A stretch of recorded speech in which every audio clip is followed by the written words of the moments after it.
What is up, Fin fans? Should look kind of familiar to you guys. Just got out of work. Normally do this during OTA's training camp, all that stuff. When I give you guys like a breakdown of the day and all that stuff, I want to give you the news as soon as possible. As soon as I get out of work, I give you the news. Literally just got out of work, sit in my car, have a full list, both sides of notes and everything I want to talk about. I already gave you guys a video today. You get doubles. You get doubles today. Combine news. Now today was a lot of press conferences. Brian Flores met with the press. Grier met with the press.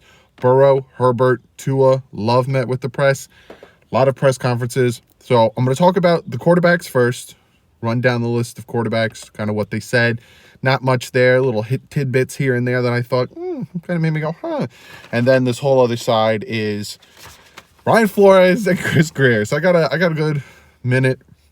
Not minute, but I got a good amount of things to talk about. So let's jump into the things that the quarterback said. Then we'll get into the fat and the matter, which is what the coaches had to say, coaches and GM. So Burrow, he said he's not going to play. He's not going to not play, essentially, is what he said. Meaning he is not going to not, if he gets drafted, he's not going to be like, I'm not playing for you guys. Essentially pull a John Elway, Eli Manning, all that stuff. He said he'll play for whoever he gets drafted for. Kind of doing a little damage control, even though he also said that this is a lot to do with the media twisting what he says, because he didn't say this and that and all that other things. Welcome to the NFL, Joe Burrow. You're getting your first taste of what it's like to be an NFL player. He said he's not participating. He's not doing combine drills. He's not doing throwing, anything like that. He said it's because he had to, he played a national championship, which was sooner than a lot of these other quarterbacks who didn't play in the national championship, and he wants to start with his best foot forward. And he said, he feels like if he would do the combine stuff now, he wouldn't be physically prepared, just like everyone else. And then he said he had informal contacts with the Dolphins, seeming to be doing the right things. He said the Dolphins seem to be doing the right things. He said a lot of good things about the Dolphins. How they are, they seem like they're building for the future and all this stuff. He was kind of schmoozing up the Dolphins. He's probably trying to smooch up any team that is going to probably potentially draft him. Bengals, Dolphins, Chargers, Lions, any quarterback needy team. So that's what Burrow had to say. They talked to Herbert. Said they are in great hands with Brian Flores, meaning the Miami Dolphins. Really impressed with the job Flores has done. Anywhere he gets drafted, he will be happy. Another quarterback who's potentially linked to the Dolphins, schmoozing up the Miami Dolphins. If you don't know what schmoozing up means, it means kissing some butts. Then they talked to Tua. Everyone was around Tua. Everyone wants to know about Tua, his physical, who's he talking to, where is he going, all that stuff. A lot of you guys are tired of hearing about Tua, but that's why I talk about all the quarterbacks. So you get a little taste of everything. Talked about Burrow, talked about Herbert, and then talk about Tua, and then right after that, Love had something to say. He expects clearance to start doing things football-like March 9th. His own pro day, he's not going to be doing I think he's going to do school pro day, but he's having his own pro day on April 9th, which is big. He wants to play his first year, but he doesn't see anything wrong with sitting a year. I would honestly think that any of these quarterbacks coming in this draft should sit a year. I don't think any of these quarterbacks really should be thrown right into it from jump. I honestly think that if you're thrown right into it from jump with Burrow, with Herbert, with Love, with Tua, from Hurts, none of these guys, I think, in my personal opinion, again, I have a lot more research to do, but from what I'm seeing, what I've done so far, none of them kind of seem like there's nothing wrong with them. Like, day one starter, let's go. Andrew Luck, throw him in there. He's going to be great day one. Even Andrew Luck struggled. Even Peyton Manning struggled. So a lot of these quarterbacks, I honestly, personally would have them sit. So if the Dolphins do take a quarterback at 5, I'm having them compete. And if they do better than Ryan Fitzpatrick in training camp, have them start. But I'd probably roll with Fitz in 2020 or Rosen, whoever wins the quarterback position. He said his medical, now this isn't with teams, this is with the NFL, was from 10 a.m. to 7:49 p.m. He was in there for about 10 hours. Ridiculous. And he said he'll meet with the Dolphins this week. He also said that he's going to do his physicals with the teams also this week. So there's that with Tua. Then Jordan Love. They asked, I found this very interesting, and I liked what Jordan Love had to say about this. He said, on his 7 interceptions on this past season in the college football, if I didn't want to talk about them, I shouldn't have thrown them. 7 17 teachable moments. Very good. I liked hearing that from him. I liked hearing that he's like, look, I made the mistake. I need to learn from the mistake. I need to, grow from the mistake. Let's go. Let's move forward. So that's the players, found out that Joe Burrow's not going to participate. I don't really see Tua doing much participation, but he hadn't said if he is or he isn't, but I don't think he's going to be doing much. Let's jump into what you guys want to hear from Grier and Flores. I'm going to start with Grier because he was up first, and we'll get to Flores. On talking to teams. So essentially, if you guys remember from my video earlier today, there was rumors out there that Dolphins are being, NFC GMs and certain GMs are saying Dolphins are being super, super aggressive and they're talking to everyone. They're doing their things. This is what Grier had to say about talking to teams. Not yet. So I haven't talked to him yet. We're so early. No team has really met any of the guys yet. So I think until everyone goes through the process, that's when we'll make determinations on what's best for the franchise. So essentially what he's saying is no one has met any of the players. No one has done much. So to meet with teams about trading up and doing this, it's too early. So it kind of contradicts what the media is saying, which I find funny, and what other GMs are saying, which that also could be a thing that's getting thrown around to help other people's draft, trade possibilities, and all that other stuff. He said they will meet with Tua, Burrow, Herbert, Love. They're going to meet with all the quarterbacks. So they're not going to stick with one specific one and show their hand and say, this is the guy we want, this is the guy we want. Because then when it comes to trading them or drafting them, it wouldn't make sense. On the quarterback position, I think it's important every team would tell you that, being the quarterback. So I'm not going to sit up here and lie.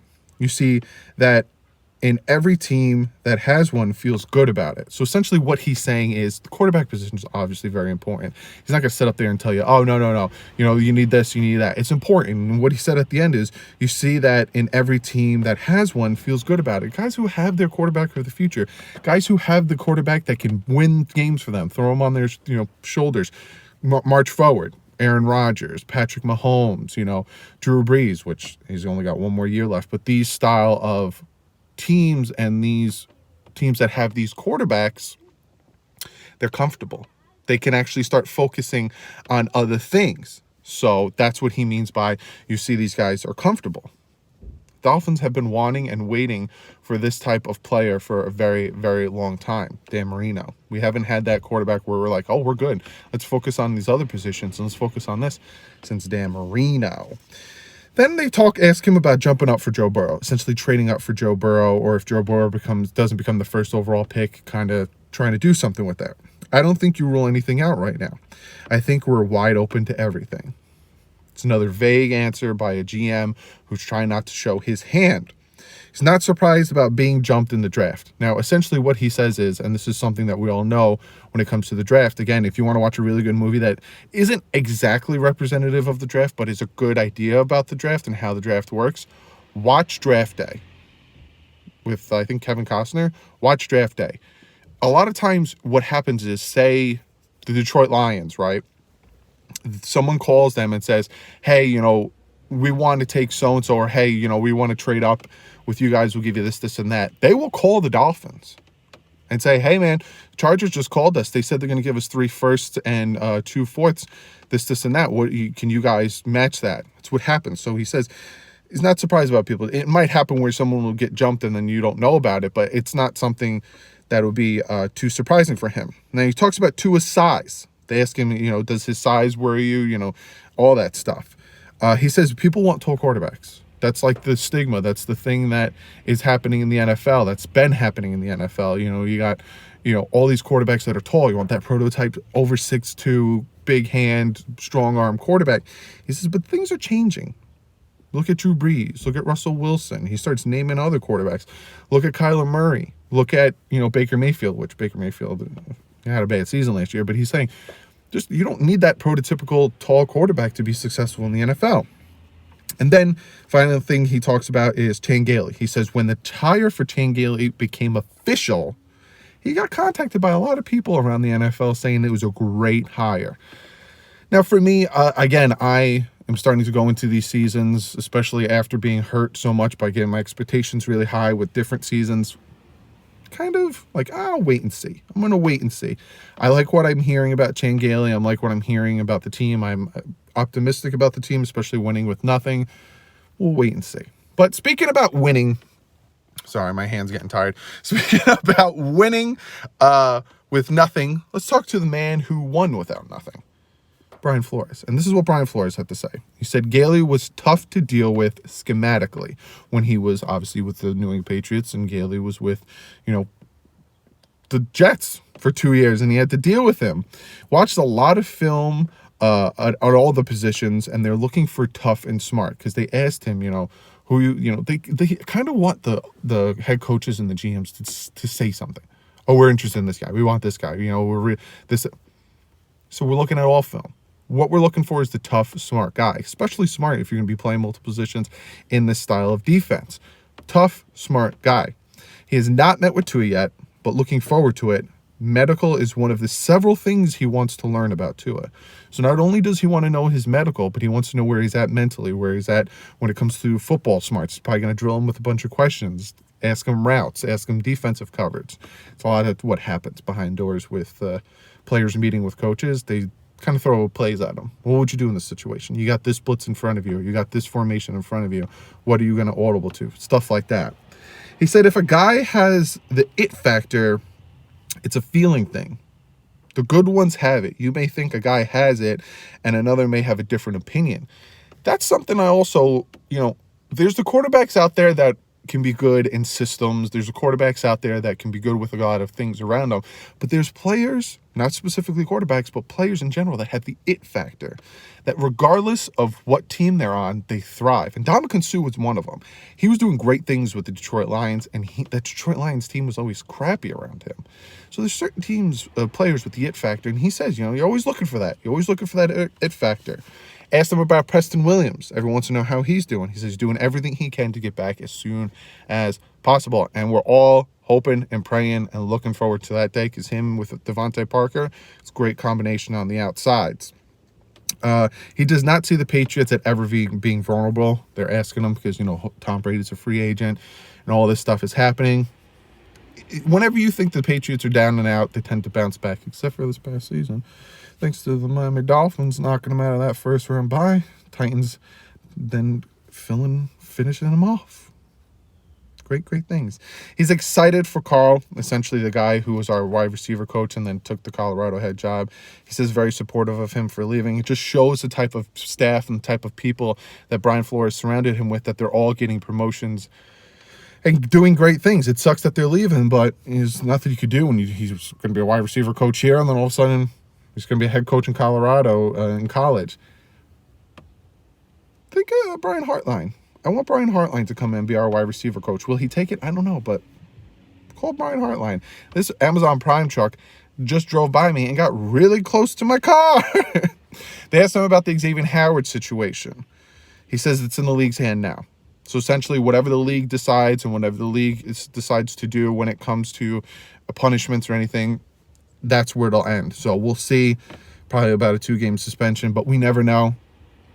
The charges got dropped. A lot of things are variables, so we don't know about the Xavier Howard situation.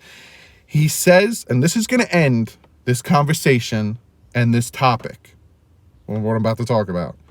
He agrees with Stephen Ross on why Tom Brady coming to Miami would not make any sense. And if you guys don't know, Stephen Ross said they're building young and they're building through the draft and they're building for the future. And it would make no sense for a 42-year-old quarterback to come here to compete or to be on this team. And he agrees with him. So to all the people that are saying Tom Brady could go here, why not Tom Brady come here? It's not happening.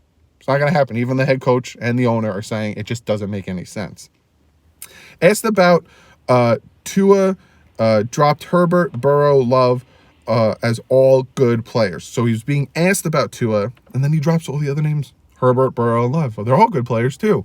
Again, he's not being specific to one player, so he doesn't show his hand for the team. Very, very smart. He mentioned Ryan Fitzpatrick a ton of times, how good he is, how team player, all that stuff. You could tell he likes himself some Fitz. How can you not? I understand he still does Fitch tragic things every once in a while, but if you're a Dolphins fan, you saw what he did those 5 games and helped us win. How do you not like the man? And then the last thing I will talk about that Brian Flores said is he hints at Jesse Davis and Bobby McCain might go in back to their original positions. He says, you know, these players have played multiple positions. Those are good. Those are players that he likes. And, you know, don't be surprised. So don't be surprised if these guys bounce back to guard and slot corner, which I honestly think would be the smarter thing to do. Bring in Conklin, put him at right tackle, and then bring in another safety, or Rashad Jones and, you know, Eric Rowe. We don't know what they're doing with Rashad Jones. And take Bobby McCain, put him back at slot corner. You have Xavier Howard, Bobby McCain, Nick Needham, or draft or pick up another corner. Things are starting to fall into place. Like I said, I'm going to make videos about who I'm going to cut, who I'm going to re-sign, free agents I want to sign, and then when the draft time comes around, I got prospects videos. I got a ton planned for you, but be sure to comment below. Let me know what you guys think about everything that I told you coming out of the combine from today's press conferences. Be sure to comment below.